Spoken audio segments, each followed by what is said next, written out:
साहिब भाइयों और बहनों, हमारी विशेष सीरीज नवरात्रि के आध्यात्मिक रहस्य के दूसरे एपिसोड में आपका स्वागत है।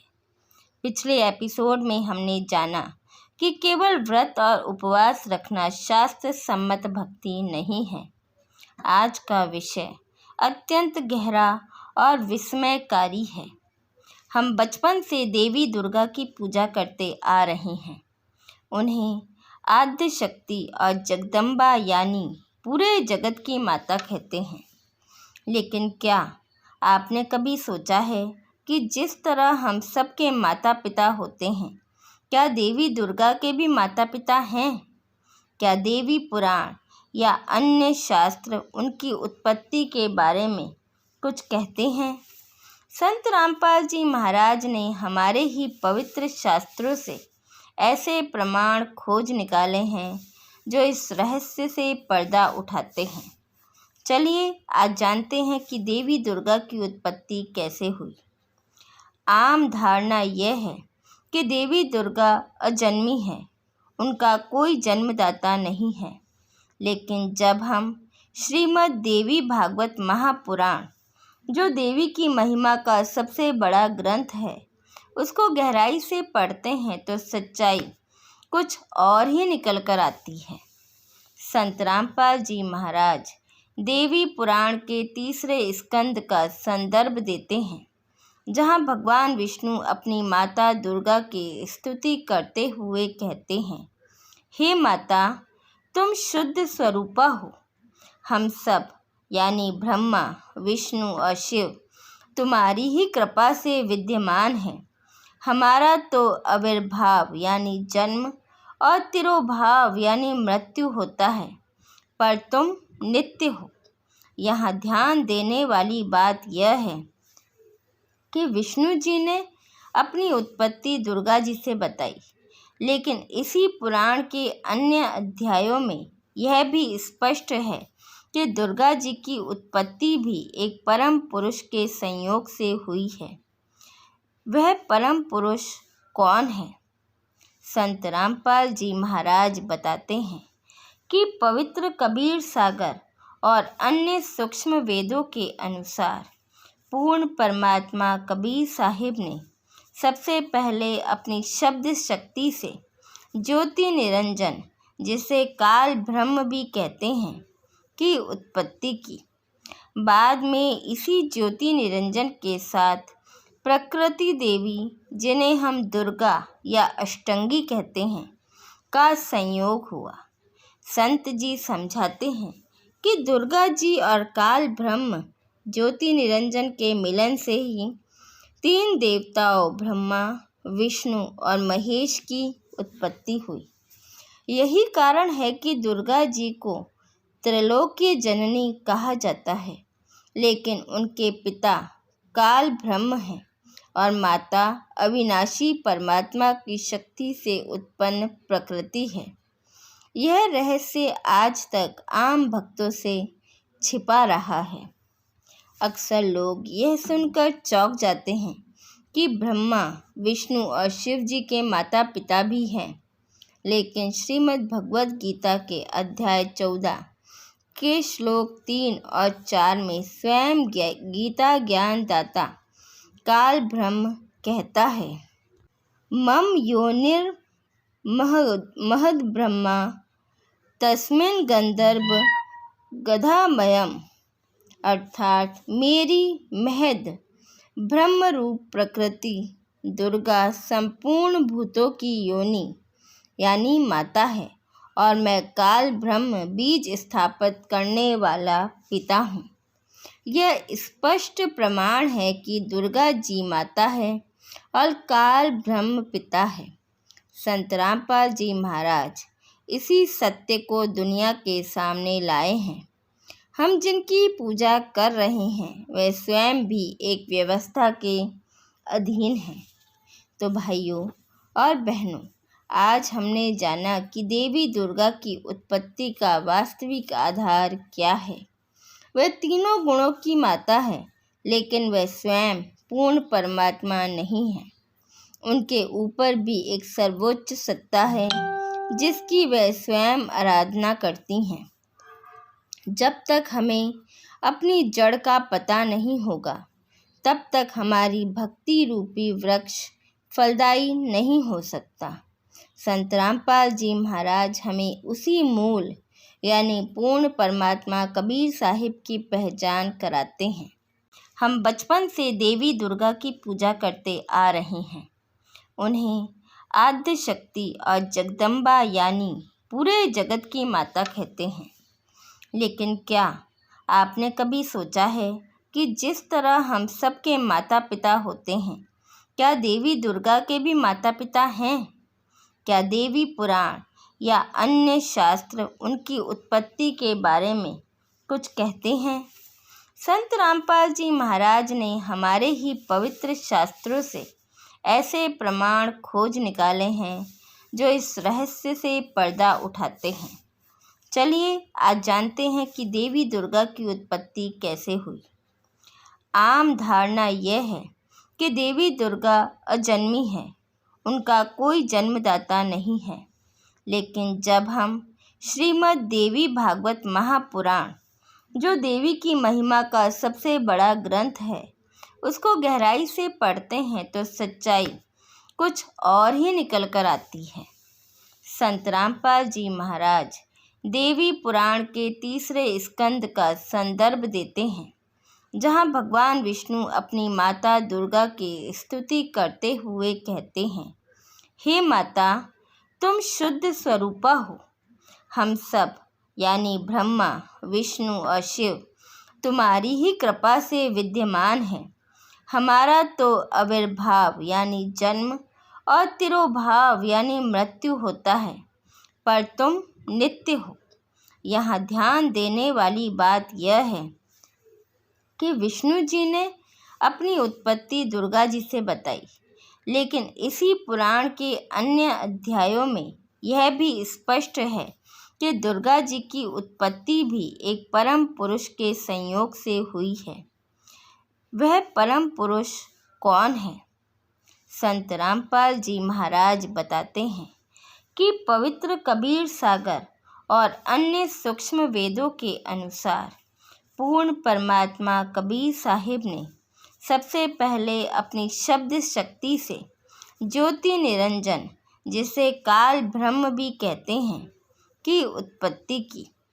बाद में इसी ज्योति निरंजन के साथ प्रकृति देवी, जिन्हें हम दुर्गा या अष्टंगी कहते हैं, का संयोग हुआ। संत जी समझाते हैं कि दुर्गा जी और काल ब्रह्म ज्योति निरंजन के मिलन से ही 3 देवताओं ब्रह्मा, विष्णु और महेश की उत्पत्ति हुई। यही कारण है कि दुर्गा जी को त्रैलोक्य जननी कहा जाता है, लेकिन उनके पिता काल ब्रह्म हैं और माता अविनाशी परमात्मा की शक्ति से उत्पन्न प्रकृति है। यह रहस्य आज तक आम भक्तों से छिपा रहा है। अक्सर लोग यह सुनकर चौंक जाते हैं कि ब्रह्मा, विष्णु और शिव जी के माता पिता भी हैं, लेकिन श्रीमद् भगवद गीता के अध्याय 14 के श्लोक 3 और 4 में स्वयं गीता ज्ञान दाता काल ब्रह्म कहता है, मम योनिर महद ब्रह्मा तस्मिन् गंधर्व गधामयम, अर्थात मेरी महद ब्रह्म रूप प्रकृति दुर्गा संपूर्ण भूतों की योनि यानी माता है और मैं काल ब्रह्म बीज स्थापित करने वाला पिता हूँ। यह स्पष्ट प्रमाण है कि दुर्गा जी माता है और काल ब्रह्म पिता है। संत रामपाल जी महाराज इसी सत्य को दुनिया के सामने लाए हैं। हम जिनकी पूजा कर रहे हैं वे स्वयं भी एक व्यवस्था के अधीन हैं। तो भाइयों और बहनों, आज हमने जाना कि देवी दुर्गा की उत्पत्ति का वास्तविक आधार क्या है। वह तीनों गुणों की माता है, लेकिन वह स्वयं पूर्ण परमात्मा नहीं है। उनके ऊपर भी एक सर्वोच्च सत्ता है जिसकी वह स्वयं आराधना करती हैं। जब तक हमें अपनी जड़ का पता नहीं होगा, तब तक हमारी भक्ति रूपी वृक्ष फलदायी नहीं हो सकता। संत रामपाल जी महाराज हमें उसी मूल यानी पूर्ण परमात्मा कबीर साहिब की पहचान कराते हैं। हम बचपन से देवी दुर्गा की पूजा करते आ रहे हैं। उन्हें आद्य शक्ति और जगदम्बा यानी पूरे जगत की माता कहते हैं। लेकिन क्या आपने कभी सोचा है कि जिस तरह हम सबके माता पिता होते हैं, क्या देवी दुर्गा के भी माता पिता हैं? क्या देवी पुराण या अन्य शास्त्र उनकी उत्पत्ति के बारे में कुछ कहते हैं? संत रामपाल जी महाराज ने हमारे ही पवित्र शास्त्रों से ऐसे प्रमाण खोज निकाले हैं जो इस रहस्य से पर्दा उठाते हैं। चलिए आज जानते हैं कि देवी दुर्गा की उत्पत्ति कैसे हुई।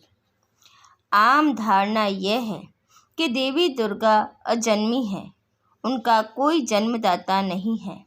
लेकिन जब हम श्रीमद् देवी भागवत महापुराण, जो देवी की महिमा का सबसे बड़ा ग्रंथ है, उसको गहराई से पढ़ते हैं तो सच्चाई कुछ और ही निकल कर आती है।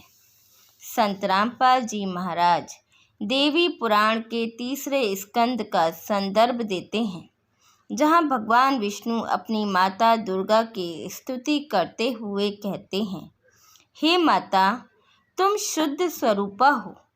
हम सब यानी ब्रह्मा, विष्णु और शिव तुम्हारी ही कृपा से विद्यमान हैं। हमारा तो आविर्भाव यानी जन्म और तिरोभाव यानी मृत्यु होता है, पर तुम नित्य हो। यहाँ ध्यान देने वाली बात यह है कि विष्णु जी ने अपनी उत्पत्ति दुर्गा जी से बताई, लेकिन इसी पुराण के अन्य अध्यायों में यह भी स्पष्ट है कि दुर्गा जी की उत्पत्ति भी एक परम पुरुष के संयोग से हुई है। वह परम पुरुष कौन है? संत रामपाल जी महाराज बताते हैं कि पवित्र कबीर सागर और अन्य सूक्ष्म वेदों के अनुसार पूर्ण परमात्मा कबीर साहिब ने सबसे पहले अपनी शब्द शक्ति से ज्योति निरंजन, जिसे काल ब्रह्म भी कहते हैं, की उत्पत्ति की। बाद में इसी ज्योति निरंजन के साथ प्रकृति देवी, जिन्हें हम दुर्गा या अष्टंगी कहते हैं, का संयोग हुआ। संत जी समझाते हैं कि दुर्गा जी और काल ब्रह्म ज्योति निरंजन के मिलन से ही 3 देवताओं ब्रह्मा, विष्णु और महेश की उत्पत्ति हुई। यही कारण है कि दुर्गा जी को त्रैलोक्य जननी कहा जाता है, लेकिन उनके पिता काल ब्रह्म हैं और माता अविनाशी परमात्मा की शक्ति से उत्पन्न प्रकृति है। यह रहस्य आज तक आम भक्तों से छिपा रहा है। अक्सर लोग यह सुनकर चौंक जाते हैं कि ब्रह्मा, विष्णु और शिव जी के माता पिता भी हैं, लेकिन श्रीमद् भगवद गीता के अध्याय 14 के श्लोक 3 और 4 में स्वयं गीता ज्ञान दाता काल ब्रह्म कहता है, मम योनिर महद ब्रह्मा तस्मिन् गंधर्व गधामयम, अर्थात मेरी महद ब्रह्म रूप प्रकृति दुर्गा संपूर्ण भूतों की योनि यानी माता है और मैं काल ब्रह्म बीज स्थापित करने वाला पिता हूँ। यह स्पष्ट प्रमाण है कि दुर्गा जी माता है और काल ब्रह्म पिता है। संत रामपाल जी महाराज इसी सत्य को दुनिया के सामने लाए हैं। हम जिनकी पूजा कर रहे हैं वे स्वयं भी एक व्यवस्था के अधीन हैं। तो भाइयों और बहनों, आज हमने जाना कि देवी दुर्गा की उत्पत्ति का वास्तविक आधार क्या है। वह तीनों गुणों की माता है, लेकिन वह स्वयं पूर्ण परमात्मा नहीं है। उनके ऊपर भी एक सर्वोच्च सत्ता है जिसकी वह स्वयं आराधना करती हैं। जब तक हमें अपनी जड़ का पता नहीं होगा, तब तक हमारी भक्ति रूपी वृक्ष फलदायी नहीं हो सकता। संत रामपाल जी महाराज हमें उसी मूल यानी पूर्ण परमात्मा कबीर साहिब की पहचान कराते हैं। अगले एपिसोड में हम चर्चा करेंगे एक ऐसे विषय पर जो हर घर से जुड़ा है। क्या व्रत और उपवास से सच में मोक्ष मिल सकता है या यह केवल एक भ्रम है? इस वीडियो को उन लोगों के साथ ज़रूर शेयर करें जो शास्त्रों का सही ज्ञान पाना चाहते हैं। मिलते हैं अगले एपिसोड में। हमारे साथ बने रहने के लिए धन्यवाद। सत साहिब।